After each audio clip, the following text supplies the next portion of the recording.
அடுத்த ஒரு எக்ஸாம்பிள் பாருங்கள். Let X is equal to R and tau U equal to phi அப்படின்ற மாதிரி எடுத்துக்கிறாங்க. Union U subset or equal to R for all X belongs to U அப்படின்னு சொல்லியிருக்காங்க. ஏற்கனவே மேலே பார்த்தோம் இல்லையா? ஸோ அதே மாதிரி தான் இங்கேயும் டிஃபைன் பண்ணியிருப்பாங்க. பட் யூன்னு சொல்லி எடுத்திருக்காங்க, அவ்வளோதான் difference. such that X minus epsilon அப்படின்ற மாதிரி எடுத்துக்கிறாங்க. இங்கேயும் அந்த எப்சிலான் தானே ரெஃபர் பண்ணியிருக்காங்க. அப்போ X minus epsilon comma X அப்படின்ற மாதிரி வந்துடுது. இதில் பாருங்கள், இந்த சைடில் என்ன இருக்குன்னா க்ளோஸ்டு இன்டர்வல் வந்திருக்கு. சரிங்களா? இதுதான் மெயின் கண்டிஷனில். ரைட் சைட் பார்த்தீங்கன்னா க்ளோஸ்டு இன்டர்வல் வந்திருக்கு. அந்த எப்சிலான் வந்து இங்கே வரல, ஆட் ஆகலை. சரிங்களா? பட் இந்த மாதிரி எடுக்கக்கூடிய அந்த எலமெண்ட்ஸ்லாம் ஒரு செட் ஆஃப் ஃபார்ம் பண்ணிங்க அப்படின்னா அது எப்படி இருக்குன்னு சொல்லியிருக்காங்க. Subset or equal to U அப்படின்னு சொல்லியிருக்காங்க. இந்த யூக்கு வந்து சப்செட்டாக இருக்கும், இல்லைனா ஈக்குவலாக இருக்கும் அப்படின்னு சொல்லியிருக்காங்க. இந்த கண்டிஷனில் வந்துச்சு அப்படின்னா தென் டவ் யூ வந்து டோபாலஜி ஆன் ஆர், டோபாலஜின்னு தான் சொல்கிறாங்க. And it is called the upper limit topology on ஆர்ன்னு சொல்லியிருக்காங்க. இதில் என்ன மீன் பண்ணுறாங்க பாருங்களா? எவ்ரி லெஃப்ட் ஹாஃப், அதாவது லெஃப்ட் சைடு எப்படி இருக்குது அப்படின்னு சொல்லியிருக்காங்கன்னா ஓப்பன் இன்டர்வலாக இருக்கும்னு சொல்லியிருக்காங்க. இங்கே ஓப்பனில் தானே இருக்குது. ஸோ இதை தான் அவங்க சென்டென்ஸாக சொல்லியிருக்காங்க. எவ்ரி லெஃப்ட் ஹாஃப் வந்து ஓப்பனாக இருக்கும் அப்படின்னு சொல்லியிருக்காங்க. அதை தான் இங்கே மீன் பண்ணி எழுதியிருக்காங்க. அதுக்கு எக்ஸாம்பிளாக கூட இதை நோட் பண்ணிக்கலாம். Example A comma B belongs to tau யூவில் இருக்கும் அப்படின்றது. இது ஜஸ்ட் ஒரு எக்ஸாம்பிள், இதுக்கான எக்ஸாம்பிள் தான். நம்பரில் எழுதணும் அப்படின்னா 2,3 அப்படின்னு கூட எழுதிக்கலாம். இது க்ளோஸ்டாக இருக்கும். இதுக்கு அப்படியே ஆப்போசிட் மாதிரி வரும் பாருங்கள். X is equal to R தான் சொல்லியிருக்காங்க. டவ் எல்லுன்னு எடுத்துக்கிறாங்க. இதில் வந்து டவ் யூன்னு எடுத்திருக்காங்களா? அப்பருங்கிறதுனால யூ எடுத்திருப்பாங்க. இங்கே லோயருங்கிறதுனால டவ் எல்லுன்னு எடுத்திருப்பாங்க. அதே சேம் கண்டிஷன் தான். இங்கே உள்ளது தான் அப்படியே வர மாதிரி இருக்கும். இங்கே இந்த கண்டிஷனில் பார்த்தீங்கன்னா கொஞ்சம் டிஃபர் ஆகும். அதாவது லெஃப்ட் சைடில் என்ன இருக்கும், லோயரில் என்ன இருக்கும் பார்த்தீங்கன்னா க்ளோஸ்டு இன்டர்வல் வந்திருக்கும். சரிங்களா? அப்பரில் பார்த்தீங்கன்னா ஓப்பன் இருக்கும். அப்போ லோயரில் க்ளோஸ்டு இருக்கிறதுனால இந்த டவ் எல்ல என்னன்னு சொல்கிறாங்க, ஒரு டோபாலஜின்னு சொல்கிறாங்க. லோயர் லிமிட் டோபாலஜி அப்படின்னு ஸ்பெசிஃபிக்காக நேம் சொல்லலாம். சரிங்களா? இதே சென்டென்ஸில் எப்படி கொடுக்குறாங்க பாருங்கள். எவ்ரி லெஃப்ட் ஹாஃப், அதாவது லெஃப்ட் ஹாஃப் வந்து எப்படி இருக்கும் அப்படின்னாக்க, அதாவது லெஃப்ட் ஹாஃப்னு வராது, right half. Every right half, every right half open இன்டர்வலாக இருக்கும். அதாவது ரைட் சைடு பார்த்தீங்கன்னாக்கா எப்படி இருக்கும், ஓப்பன் இன்டர்வலாக இருக்கும். அதை தான் இங்கே சென்டென்ஸாக சொல்லியிருக்காங்க. ஓகே, இதுக்கு எக்ஸாம்பிள் வேணும் அப்படின்னா ஜஸ்ட் இதே எடுத்துக்கலாம். இதில் பாருங்கள், ரைட் சைடு வந்து ஓப்பனாக இருக்குது, லெஃப்ட் சைடில் எப்படி இருக்குது, க்ளோஸ்டாக இருக்குது. சரிங்களா? இதுக்கு எக்ஸாம்பிள்னால் அதே நம்பர் கூட எடுத்துக்கலாம். 2,3ன்னு எடுப்போமா? எடுக்கும்போது இந்த சைடு ஓப்பன் இருக்கும், இங்கே க்ளோஸ்டு இருக்கும். சரிங்களா? அவன் எதை மீன் பண்ணுறான்னு பாருங்கள். டவ் எல்லுன்னா லோயரில் க்ளோஸ்டு இருக்கணும். அதேமாதிரி டவ் யூ அப்படின்னா அப்பர் லிமிட் இருக்கு இல்லையா, ஹையர் வேல்யூ, அதில் வந்து க்ளோஸ்டு இருக்கணும். அதை மட்டும் ஐடியா வச்சுக்கோங்க போதும். இதெல்லாம் ஈஸியாக மைண்டில் கொண்டு வர முடியும்.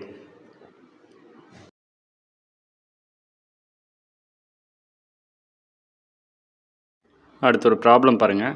If X is any set அப்படின்னு சொல்லிட்டாங்க. The collection of all subsets of X is a topology on X அப்படின்னு சொல்லியிருக்காங்க. அப்போ கலெக்ஷன் ஆஃப் ஆல் சப்செட்ஸ் எடுத்துக்கிறாங்க. எதில் அப்படின்னா எக்ஸ்லேருந்து. அது வந்து ஒரு டோபாலஜியை கொடுக்குது அப்படின்னு சொல்கிறாங்க. அதாவது ஒரு டோபாலஜியாக இருக்குது அப்படின்னு சொல்கிறாங்க எக்ஸில். அப்படின்னா அந்த டோபாலஜிக்கு நேம் என்ன அப்படின்னு சொல்லி கேட்குறாங்க. 4 ஆப்ஷன் கொடுத்துருக்காங்க. இதில் பார்த்தீங்கன்னா கலெக்ஷன் ஆஃப் ஆல் சப்செட்ஸ்ன்னு கொடுத்துட்டாங்கல்ல. இந்த கலெக்ஷன் ஆஃப் ஆல் சப்செட்ஸ் அப்படின்னு சொல்லி ஆல்ரெடி பார்த்துருக்கோம். அதாவது டோபாலஜிக்கான எக்ஸாம்பிளில் ஃபஸ்ட்டு எக்ஸாம்பிளாகவே இருக்கும். கலெக்ஷன் ஆஃப் ஆல் சப்செட்ஸ் அப்படின்னா எதில் வந்துடும், டிஸ்கிரீட் டோபாலஜியில் வந்துடும். சரிங்களா? அதனால் நம்ம நல்லா படித்தோம் அப்படின்னாவே கண்டிப்பாக இந்த மாதிரி கொஸ்டின்ஸ்லாம் மிஸ் ஆகாது, கரெக்டாக ஆன்சர் பண்ண முடியும். அதேமாதிரி கொடுக்குற எக்ஸாம்பிளையும் ஐடியா வச்சுக்கோங்க. அதே மாதிரி சின்ன சின்ன கான்செப்ட்டுக்கெலாம் வந்து ஏதாவது ஐடியாஸ் யூஸ் பண்ண முடியும் அப்படின்னா கூட நீங்களாவே ஏதாவது ஐடியாஸ் வச்சு எடுத்துக்கோங்க. அந்த மாதிரிலாம் நம்ம தியரி யூனிட்டை படிக்கும்போது இந்த மாதிரி நமக்குன்னு ஏதாவது ஐடியாஸ் தோணும். சரிங்களா? ஏதாவது ஷார்ட்கட் ஐடியா மாதிரி வச்சுக்கலாம் ஞாபகத்தில் அப்படின்னு சொல்லிட்டு அந்த மாதிரிலாம் தோணும். ஸோ அந்த மாதிரிலாம் உங்களுக்கு ஐடியாஸ் ஏதாவது கிடச்சதுன்னா அதை கூட நீங்கள் யூஸ் பண்ணிக்கலாம். சரிங்களா? இதெல்லாம் பாருங்கள், ஜஸ்ட்டு பார்த்ததுமே நம்ம முடிவு பண்ணிடலாம் என்ன ஆப்ஷன் வந்து கரெக்டாக வரும் அப்படின்னு சொல்லிட்டு. அடுத்த ரிமார்க் பாருங்களா. Let tau alpha be a family of topologies on X அப்படின்னு சொல்லியிருக்காங்க. டவ் ஆல்ஃபான்னு எடுத்துக்க சொல்லியிருக்காங்க. அது எது அப்படின்னு பார்த்தீங்கன்னா ஃபேமிலி ஆஃப் டோபாலஜிஸ். அப்போ நிறைய டோபாலஜி வந்து கண்டெக்ட் பண்ணியிருக்கு அப்படின்னு அர்த்தம். சரிங்களா? எதுலேருந்து எடுத்துக்கிறாங்க அப்படின்னா எக்ஸ்லேருந்து தான் எடுத்துக்கிறாங்க. தென் இன்டர்செக்ஷன் டவ் ஆல்ஃபா, அந்த டவ் ஆல்ஃபாவிலேருந்து நிறைய நம்ம பிரித்து எடுத்துக்க போகிறோம். அது எல்லாத்தையும் இன்டர்செக்ஷன் பண்ணோம் அப்படின்னா அது டோபாலஜியாக வரும் அப்படின்னு சொல்கிறாங்க. அதே கீழே உள்ளது பார்த்தீங்கன்னா யூனியன் ஆஃப் டவ் ஆல்ஃபா வந்து நீட் நாட் பின்னு சொல்லியிருக்காங்க. மேக்ஸிமம் ஒரு 90% பார்த்தீங்க அப்படின்னாவே யூனியனில் வந்துச்சுன்னா எந்த இடத்துல இருந்தாலும் சரி, ரியலில் இருந்தாலும் சரி, நீட் நாட் பி அப்படின்றது தான் ஆன்சராக வர மாதிரி இருக்கும். இதெல்லாம் கொஞ்சம் ஓரளவு ஐடியா வச்சுக்கலாம். சப்போஸ் நமக்கு ஃபுல்லாக ஆன்சர் தெரில அப்படின்னா கூட கொஞ்சம் ஓரளவு கெஸ் பண்ணி அடிக்க முடியும். சரிங்களா? யூனியனில் வந்துச்சுனாவே நீட் நாட் பிங்கிறது ஒரு 90% ஆன்சராக இருக்கிறதுக்கு பாசிபிலிட்டி இருக்குது. பட் இன்டர்செக்ஷனுங்கிறது ஒரு 99% ஆன்சராக வந்துடும். இன்டர்செக்ஷனில் வந்து கொடுத்து எதை பற்றி மீன் பண்ணியிருக்காங்களோ அது கண்டிப்பாக ட்ரூன்ற மாதிரி தான் வரும். ஒரு 99% எடுத்துக்கலாம். ஒரு சில பிளேசஸில் மட்டும்தான் வந்து இன்டர்செக்ஷன் வந்து ஆப்போசிட்டாக மாறும். சரிங்களா? ஸோ இதெல்லாம் ஒரு கெஸ்ஸிங்லேயே நம்ம அடிக்க முடியும். இப்போ இதுக்கு ஒரு எக்ஸாம்பிள் மாதிரி பார்த்துக்கலாம். Intersection tau alpha is a டோபாலஜின்னு சொல்லியிருக்காங்கல்ல, இதுக்கு நம்ம ஒரு எக்ஸாம்பிள் மாதிரி எடுத்துக்கலாம். நம்ம ஆல்ரெடி டவுன்றது வந்து டிஃபைன் பண்ணி எடுத்திருந்தோம்ல, 2^3 அப்படின்னு போட்டு எக்ஸுங்கிறது ஏபிசியாக வச்சு எடுத்திருந்தோம். ஸோ அதில் உள்ள அந்த சப்செட்ஸ் எல்லாமே எடுக்க போகிறோம். பை வரும், அடுத்து எக்ஸ் வரும், அடுத்து ஏ வரும், அடுத்து பி வரும், அடுத்து சி வரும், அடுத்து ஏபி, அடுத்து பிசி, அடுத்து சிஏ அல்லது ஏசி, இந்த மாதிரி வந்துடும். ஏபிசிக்கு பதிலாக நம்ம எக்ஸ்னே எடுத்துக்கிட்டோம். சரிங்களா? டோட்டலாக 8 வந்துருக்கும். இப்போ இது வந்து நம்ம சப்செட்ஸோட கலெக்ஷனாக எடுத்துருக்கோம். அதை வந்து டவ் அப்படிங்கிற டோபாலஜியாக எடுத்துக்கிறேன். ஓகேங்களா? இப்போ இதில் என்ன பண்ண போகிறோம் அப்படின்னு பாருங்கள். ஜஸ்ட்டு டவ் 1 அப்படின்னு சொல்லிட்டு நானாக எடுத்துக்க போகிறேன். டவ் ஆல்ஃபான்னு தானே சொல்லியிருக்காங்க இங்கே. அப்போ டவ் ஆல்ஃபா அப்படின்னா இது வந்து நான் டவ் 1ன்னு நான் பிரித்து எடுத்துக்க போகிறேன். இந்த டவ் 1 என்ன அப்படின்னா நம்ம இஷ்டத்துக்கு எடுத்துக்கலாம். அதாவது ஏ கமா பி, அதே மாதிரி பி இருக்க மாதிரி எடுத்துக்கலாம். அடுத்து ஏபிசி, ஏபிசிக்கு பதிலாக நம்ம எக்ஸுன்னே கூட வச்சுப்போம். ஏபிசிக்கு பதிலாக எக்ஸு, பை, இந்த மாதிரி. அதாவது டோபாலஜியாக தான் எடுத்துக்கணும். சரிங்களா? அதுதான் இங்கே மீன் பண்ணி சொல்லியிருப்பாங்க. டவ் ஆல்ஃபாங்கிறது ஃபேமிலி ஆஃப் டோபாலஜிஸ். அப்போ நீங்கள் எடுத்துக்கிற அந்த டவ் ஆல்ஃபா எல்லாமே டோபாலஜியாக தான் இருக்கணும். சரிங்களா? ஸோ அதனால் இந்த மாதிரி எடுத்துக்கலாம். ஓகே, இப்போ இந்த மாதிரி எடுத்தாச்சு டவ் 1 அப்படின்றது. இதே மாதிரி டவ் 2ன்னு எடுத்துக்கோங்க. ஏன்னா நமக்கு 2 எடுத்தால் தான் இன்டர்செக்ஷன் யூனியன் நம்ம பண்ண முடியும். ஸோ அதனால இந்த மாதிரி இன்னொன்று எடுத்துக்க போகிறேன். அப்போ டவ் 2 அப்படின்னு சொல்லிட்டு அனதர் ஒன்று எடுத்துக்கலாம். அப்போ ஏசி இந்த மாதிரி ஒன்று வச்சுக்கலாம். அடுத்து சி இருக்க மாதிரி ஒன்று எடுத்துக்கலாம். அதே மாதிரி எக்ஸு இது டைரெக்டாக வர மாதிரி, பை வர மாதிரி எடுத்துக்கலாம். ஸோ 2 இது எடுத்துக்கிட்டேன். இப்போ 2 என்ன பண்ண போகிறோம் அப்படின்னு பார்த்தீங்கன்னா இன்டர்செக்ஷன் பண்ணணும். சரிங்களா? அதாவது டவ் 1 இன்டர்செக்ஷன் டவ் 2 2 இன்டர்செக்ஷன் பண்ணிங்கன்னா எதெல்லாம் வரும் அப்படின்னு பாருங்கள். இந்த ஃபஸ்ட்டு இது 2 கம்பேர் பண்ணுங்கள். பிசி வேறு வேறு இருக்குது. ஓகேங்களா? இது ஏ வந்து காமனாக இருக்கா? ஸோ அப்போ ஏ எழுதிக்கலாம். இந்த மாதிரி டிஃப்ரெண்ட் இதில் காமன் இருந்துச்சு அப்படின்னாக்க அதை எழுதிக்கலாம். ஸோ ஏ வந்து காமனில் வந்துடுது. அடுத்தது பார்த்திங்கன்னா பி இருக்குது. இங்கே பிக்கு காமன் மேட்சிங் இல்லை. அதே மாதிரி இங்கே சி இருக்குது, அதுக்கு மேட்சிங் இல்லை. அடுத்து எக்ஸுக்கு எக்ஸ் இருக்குது. ஸோ எக்ஸ் எடுத்துக்கலாம். அடுத்து பைக்கு பை இருக்குது. ஸோ எடுத்துக்கலாம். அப்போ இன்டர்செக்ஷன் பண்ணால் இந்த மாதிரி வந்துடுது. சரிங்களா? இப்போ இதை ஜஸ்ட்டு நான் என்ன பண்ணுறேன் அப்படின்னா ஏதோ ஒரு டவ் ஏன்ற மாதிரி கூட வச்சுக்கோங்க. ஏதோ ஒரு லெட்டர் நம்ம யூஸ் பண்ணிக்கலாம். டவ் ஏ அப்படின்ற மாதிரி கூட வச்சுக்கலாம். இப்போ என்ன செய்ய போகிறோம் அப்படின்னு பார்த்தீங்கன்னா ஜஸ்ட்டு இதை வெரிஃபை பண்ண போகிறோம். இது வந்து டோபாலஜியாக இல்லையான்னு சொல்லிட்டு. ஏன்னா இன்டர்செக்ஷன் பண்ணி வரக்கூடியது. இது டவ் ஏன்றதுக்கு பதிலாக கூட இன்டர்செக்ஷன் டவ் ஆல்ஃபான்னு வச்சுக்கோங்க. ஏன்னா இன்டர்செக்ஷன் தானே பண்ணியிருக்கோம். அதனால் இன்டர்செக்ஷன் டவ் ஆல்ஃபான்னு எடுத்துக்கோங்க, பெட்டராக இருக்கும். இப்போ இதை நம்ம வெரிஃபை பண்ண போகிறோம். எக்ஸும் பையும் இருக்கா? ஸோ ஃபஸ்ட்டு கண்டிஷன் சாட்டிஸ்ஃபைட் ஆகும். டோபாலஜிக்கான ஃபஸ்ட்டு கண்டிஷன் சாட்டிஸ்ஃபைட் ஆகும். அதாவது எக்ஸும் பையும் அந்த இன்டர்செக்ஷன் டவ் ஆல்ஃபாவிலே இருக்குது. பிலாங்ஸ் டு இன்டர்செக்ஷன் டவ் ஆல்ஃபாவில் இருக்குது. அதேமாதிரி செகண்ட் கண்டிஷன் பார்த்தீங்க அப்படின்னாக்க நமக்கு யூனியன் பண்ணணும். இப்போ இதில் நீங்கள் எதை எடுத்து யூனியன் பண்ணாலுமே கண்டிப்பாக இதிலே வந்துடும். இப்போ ஏ எக்ஸையும் எடுத்து யூனியன் பண்ணிங்கன்னா என்ன வரும்? எக்ஸ் தானே ஆன்சராக வரும். அதாவது ஏ யூனியன் எக்ஸு. ஏன்னா எக்ஸுன்றது ஏபிசி 3மே இருக்கும். அப்படின்றப்ப யூனியன் பண்ணிங்க அப்படின்னா இதோட என்ன தான் ஒரு ஆன்சர் உங்களுக்கு? எக்ஸே தான் ஆன்சராக வரும். அப்போ எக்ஸுங்கிறது பிலாங்ஸ் டு இந்த இன்டர்செக்ஷன் டவ் ஆல்ஃபாவில் இருக்கும். அதே மாதிரி இன்டர்செக்ஷன் பண்ணுங்கள். இது 2 எடுத்து இன்டர்செக்ஷன் பண்ணிங்கனாக்கா ஏ ஆன்சராக வரும். சரிங்களா? அந்த ஏ தான் இதில் இருக்குல்ல. ஓகே, அதே மாதிரி இது 2 எடுத்து இன்டர்செக்ஷன் பண்ணிங்க அப்படின்னாக்க உங்களுக்கு எம்டி செட் வரும். ஓகே, அப்போ எம்டி செட் தான் இதிலே இருக்கு இல்லையா? ஸோ அப்போ இன்டர்செக்ஷனும் சாட்டிஸ்ஃபைட் ஆகும். ஜஸ்ட் வேணால் ஒரு எக்ஸாம்பிளுக்கு இதிலே போட்டுடலாம். அதாவது ஏ இன்டர்செக்ஷன் எக்ஸ். ஸோ இது 2 இன்டர்செக்ஷன் பண்ணிங்கன்னா எக்ஸில் என்ன இருக்கும்? ஏ இருக்கும். ஏன்னா எக்ஸ்னால் நமக்கு தெரியும், ஆல்ரெடி பார்த்துருக்கோம். ஏபிசின்னு தான் எடுத்திருப்போம். இதுலேயுமே அதை தான் யூஸ் பண்ணுறோம். ஸோ அப்போ ஏ இன்டர்செக்ஷன் எக்ஸ் அப்படின்னா எது காமன் வந்துடும்? ஏ காமன் வந்துடும். ஈக்குவல் டு ஏன்னு வரும். இது கண்டிப்பாக எதில் இருக்கும்? ஸோ இந்த இன்டர்செக்ஷன் டவ் ஆல்ஃபா, அதாவது இந்த செட்டில் இருக்கும். சரிங்களா? அப்போ 3 கண்டிஷனுமே சாட்டிஸ்ஃபைட் ஆகுதா?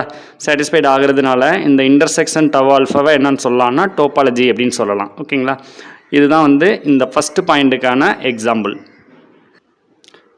அடுத்து செகண்டுக்கு பாருங்கள் யூனியன் டவ் ஆல்ஃபா, அதுக்கு வெரிஃபை பண்ண போகிறோம். இப்போ இதே எடுத்துக்கோங்க, டவ் 1 டவ் 2 எடுத்துருக்கோம்ல, இதே எடுத்துக்கோங்க. இதை வந்து நம்ம என்ன பண்ண போகிறோம்னா யூனியன் பண்ண போகிறோம். அதாவது டவ் 1 யூனியன் டவ் 2 அப்படின்ற மாதிரி எடுக்க போகிறோம். அப்போ யூனியன் பண்ணிங்கன்னா என்னென்னலாம் வரும்னு பாருங்கள். எக்ஸ் வந்துடும், பை வந்துடும், அது ரெண்டுமே வந்துடும். அடுத்தது பார்த்திங்கன்னா பி இருக்குது, சி இருக்குது. அதாவது பி வந்துடும், அடுத்து சி வரும், அடுத்தது பார்த்திங்கனாக்கா ஏபி வந்துடும், ஏபி வரும், அடுத்து ஏசி வரும். ஸோ இந்த மாதிரி வந்துடுது. ஸோ எல்லாமே நம்ம யூனியன் பண்ணியாச்சு, சரிங்களா? யூனியன் செட் எடுத்துட்டோம். அப்போ நம்ம இந்த யூனியன் செட் வந்து டோபாலஜியாக இல்லையான்றதை வெரிஃபை பண்ணணும். இதை எப்படி எழுதிக்கலாம் அப்படின்னா யூனியன் ஆஃப் டவ் ஆல்ஃபா அப்படின்ற மாதிரி எழுதிக்கலாம். இப்போ இதுக்கு நம்ம அந்த 3 கண்டிஷன்ஸையும் வெரிஃபை பண்ண போகிறோம். ஃபஸ்ட்டு கண்டிஷன் என்ன? எக்ஸும் பையும் எதில் இருக்கணும்? பிலாங்ஸ் டு அந்த நீங்கள் எதை டோபாலஜின்னு சொல்லணுமோ அதில் இருக்கணும். ஸோ இதில் இருக்கா? ஸோ எக்ஸும் பையும் இருக்குது, ரெண்டுமே இருக்குது. ஸோ அப்போ belongs to union of tau alpha அப்படின்னு வச்சுக்கலாம். அதே மாதிரி செகண்ட் கண்டிஷன் யூனியன் எடுக்கணும். ஏதாவது 2 இது யூனியன் எடுத்து இதில் இருக்கான்னு சொல்லணும், சரிங்களா? இப்போ நான் என்ன பண்ண போகிறேன், இந்த பியும் சியும் எடுத்துக்கிறேன். அதாவது பிங்கிற செட் இருக்கு இல்லையா, அதை எடுத்துக்கிறேன். யூனியன் சி எடுத்துக்கிறேன். இது ரெண்டையும் சேர்த்திங்க அப்படின்னா என்ன வரும்? பி கமா சின்னு வந்துடும். ஸோ இது எதில் இருக்கணும் அப்படின்னா belongs to union of tau ஆல்ஃபாவில் இருக்கணும். ஏன்னா இதை தான் நம்ம டோபாலஜின்னு சொல்லணும், சரிங்களா? அப்போ இதில் இருக்கான்னு பார்த்தீங்கன்னா பிசிங்கிறது இங்கே இருக்கா? ஏபி இருக்குது, ஏசி இருக்குது, ஆனால் யார் இல்லை? பிசி இல்லை. அப்போ does not belongs to union of tau ஆல்ஃபான்னு வந்துடுது. ஸோ அப்போ இந்த யூனியன் ஆஃப் டவ் ஆல்ஃபாவை என்னன்னு சொல்ல முடியாது அப்படின்னா டோபாலஜின்னு சொல்ல முடியாது. அப்போ நாட் டோபாலஜி அப்படின்னு அர்த்தம்.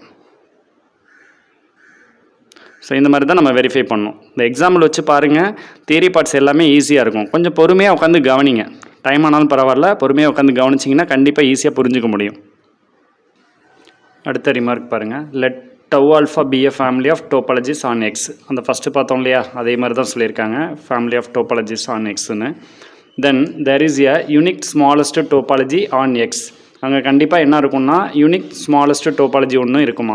ஸ்மாலஸ்ட்டு ஞாபகம் வச்சுக்கோங்க, ஒரே ஒரு ஸ்மாலஸ்ட் டோபாலஜி இருக்கும்னு சொல்கிறாங்க எக்ஸில். அதாவது எக்ஸில் கண்டெயின் பண்ண மாதிரி இருக்கும்னு சொல்லியிருக்காங்க. அது பார்த்திங்கன்னா on X containing all tau alpha அப்படின்னு சொல்லியிருக்காங்க. டவ் ஆல்ஃபாவில் எல்லாத்தையுமே கண்டெயின் பண்ணியிருக்கோம் அப்படின்னு சொல்கிறாங்க. And there is a unique largest topology. அங்கே வந்து இன்னொரு யூனிக் இருக்கும், அதாவது ஒரே ஒரு டோபாலஜி இருக்கும், சரிங்களா?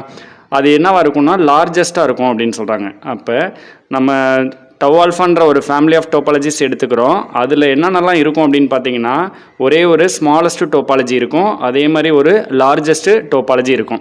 இது just upper limit lower limit சொல்லுவோம் இல்லையா, அந்த மாதிரி கூட இதை ஞாபகத்தில் வச்சுக்க முடியும். இருந்தாலும் இதுக்குமே எக்ஸாம்பிள் வச்சு பார்த்தோன்னா ஈஸியாக புரிஞ்சுக்கலாம், சரிங்களா? இதுக்கு ஜஸ்ட்டு எக்ஸாம்பிள் எடுத்துக்கலாம். அது எக்ஸுங்கிறது நம்ம யூஸ்வலாக எடுப்போம்ல, அதையே எடுத்துப்போம். எக்ஸ் ஈக்குவல் டு ஏபிசி அப்படின்ற மாதிரி எடுத்துப்போம். இப்போ இதில் 2 டோபாலஜி நான் டிஃபைன் பண்ணி எடுக்க போகிறேன். T1 T2 அந்த மாதிரி எடுத்துக்கலாம், இல்லை டவ் 1 டவ் 2 எது வேணாலும் நீங்கள் லெட்டர்ஸ் யூஸ் பண்ணிக்கோங்க. பை அதே மாதிரி ஏன்னு எடுத்துக்கலாம், அடுத்து ஏபி எடுத்துக்கோங்க, அடுத்து எக்ஸ் எடுத்துக்கோங்க. மோஸ்ட்லி நீங்கள் எடுக்கிற எல்லாத்துலேயுமே இந்த பை எக்ஸு கண்டிப்பாக வந்துடும், சரிங்களா? ஏன்னா அப்போ தான் ஃபஸ்ட்டு கண்டிஷனை சாட்டிஸ்ஃபை பண்ணணும் டோபாலஜியில். ஸோ அதனால் இந்த மாதிரி எடுத்துக்கணும். இதுக்குள்ள இங்கிட்ட எடுக்கிறது வந்து நம்மளோட விருப்பம் தான். பட் டோபாலஜி கண்டிஷனில் 3யுமே சாட்டிஸ்ஃபைட் பண்ணணும் இதில் இருக்கக்கூடிய எலமெண்ட்ஸ். அந்த மாதிரி தான் நம்ம எடுத்துக்க முடியும், நம்ம இஷ்டத்துக்கு எடுக்க முடியாது. 3 கண்டிஷனையும் டோபாலஜிக்கான 3 கண்டிஷனையும் சாட்டிஸ்ஃபைட் பண்ணுற மாதிரி தான் எடுத்துக்கணும். அதே மாதிரி T2ன்னு ஒன்று எடுத்துக்க போகிறேன், செகண்ட் டோபாலஜி மாதிரி எடுத்துக்கோங்க. இதுலேயும் பார்த்தீங்கன்னா அந்த பை அந்த எக்ஸ் அப்படியே எடுத்துக்கலாம். அடுத்து இதில் பார்த்தீங்கன்னாக்கா பி வர்ற மாதிரி எடுத்துப்போம். இது காமன் வந்து ஏபி, ரெண்டுமே காமன் இருக்க மாதிரி எடுத்துக்கலாம் ஒரு எலமெண்ட். ஸோ இந்த மாதிரி எடுத்தாச்சு. இப்போ நமக்கு என்ன சொல்லியிருக்காங்க, யூனிக் ஸ்மாலஸ்ட் டோபாலஜி இருக்கும் அப்படின்னு சொல்லியிருக்காங்க, சரிங்களா? அதே மாதிரி யூனிக் லார்ஜஸ்ட் டோபாலஜி இருக்கும் அப்படின்னு சொல்லியிருக்காங்க. ஓகே, இது எப்போ அப்படின்னு பார்த்தீங்கன்னாக்கா ஜஸ்ட்டு யூனியன் பண்ண போகிறேன். அதாவது T1 யூனியன் T2 ரெண்டையும் யூனியன் பண்ணுறேன், சரிங்களா? அப்போ யூனியன் பண்ணும்போது எனக்கு என்ன கிடைக்கும்னு பாருங்கள். இது ரெண்டையும் யூனியன் பண்ணால் பை கிடைக்கும், எக்ஸு கிடைக்கும், அடுத்து ஏபி காமன் இருக்குது, ஸோ ஏபி கிடைக்கும், அடுத்து ஏ கிடைக்கும், அடுத்து பி கிடைக்கும். ஸோ இந்த மாதிரி வந்துடுது, சரிங்களா? அப்போ ரெண்டையும் யூனியன் பண்ணியாச்சு. ஸோ இந்த மாதிரி கிடச்சிருக்கு. இப்போ இது வந்து டோபாலஜியா அப்படின்னு நம்ம வெரிஃபை பண்ணணும். இதில் ஃபஸ்ட்டு கண்டிஷன் என்ன, டோபாலஜியில் பையும் எக்ஸும் இந்த செட்டில் இருக்கணும். ஸோ இருக்குது பையும் எக்ஸு. அதே மாதிரி யூனியன் பண்ணுங்கள், எதை வேணாலும் எடுத்து யூனியன் பண்ணுங்கள். இதையும் யூனியன் பண்ணிங்கன்னா என்ன ஒரு ஆன்சரு, ஏபி கிடைக்கும். அந்த ஏபின்றது இந்த இருக்கா, ஸோ இதிலே இருக்கும். அதே மாதிரி இது ரெண்டையும் யூனியன் பண்ணிங்கன்னா ஏ யூனியன் பி அப்படின்னாக்கா ஏ கமா பின்ற மாதிரி வரும். அதுவுமே இருக்குது. நீங்கள் எதை எடுத்து யூனியன் பண்ணாலும் சரி யூனியன் ப்ராப்பர்ட்டி சாட்டிஸ்ஃபைட் ஆகிடும். இன்டர்செக்ஷனுமே பண்ணி பார்க்கலாம். இப்போ இது ரெண்டும் இன்டர்செக்ஷன் பண்ணுங்கள், ஏயும் பி இன்டர்செக்ஷன் பண்ணால் எம்டி வருமா? ஸோ எம்டின்றது இங்கே இருக்குது. ஸோ அந்த மாதிரி நீங்கள் எதை வேணாலும் எடுத்து பண்ணலாம். அப்போ இந்த செட்டில் இருக்கக்கூடிய எல்லா எலமெண்ட்ஸுமே என்ன பண்ணணும்னா அந்த டோபாலஜிக்கான 3 கண்டிஷனையுமே சாட்டிஸ்ஃபைட் பண்ணும். அப்போ இது கண்டிப்பாக ஒரு டோபாலஜின்னு நம்ம சொல்லலாம். சரிங்களா? இந்த டோபாலஜிக்கு நேம் என்ன அப்படின்னு பார்த்தீங்கன்னா, நம்ம யூனியன் பண்ணியிருக்கோம் இல்லையா? ஸோ யூனியன் பண்ணியிருக்கிறதுனால இதுக்கு வந்து ஸ்மாலஸ்ட் அப்படின்னு சொல்லுவோம்.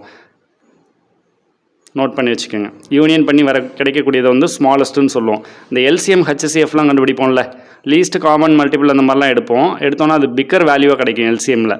சரிங்களா? அதை பார்த்தீங்கன்னாக்கா நம்ம லீஸ்ட் காமன் மல்டிபிள்னு சொல்லிட்டு அந்த மாதிரி சொல்லுவோம். எல்சிஎம் அப்படின்னு சொல்லிட்டு மீச்சிறு மதிப்பு அந்த மாதிரிலாம் சொல்லுவோம் இல்லையா? கொஞ்சம் தெரிஞ்சதோட கம்பேர் பண்ணிக்கோங்க. ஸோ அந்த மாதிரி இதில் ஆப்போசிட்டாக வரும்ன்றது மாதிரி ஐடியா வச்சுக்கோங்க. அப்போ யூனியன் பண்ணால் ஸ்மாலஸ்ட் டோபாலஜி கிடைக்கும். சரிங்களா? அதே மாதிரி இன்டர்செக்ஷன் பண்ண போகிறேன். அப்போ இன்டர்செக்ஷன்னா T1 இன்டர்செக்ஷன் T2 அப்படின்ற மாதிரி வரும். இதில் இன்டர்செக்ஷன் பண்ணிங்க அப்படின்னா இது ரெண்டுமே பண்ணுங்கள். பை காமனாக இருக்குது, எக்ஸு காமனாக இருக்குது. அடுத்து ஏக்கு மேட்சிங் இல்லை, ஏபி வந்து காமனில் வந்துடும். ஸோ இந்த மாதிரி வந்துடுது.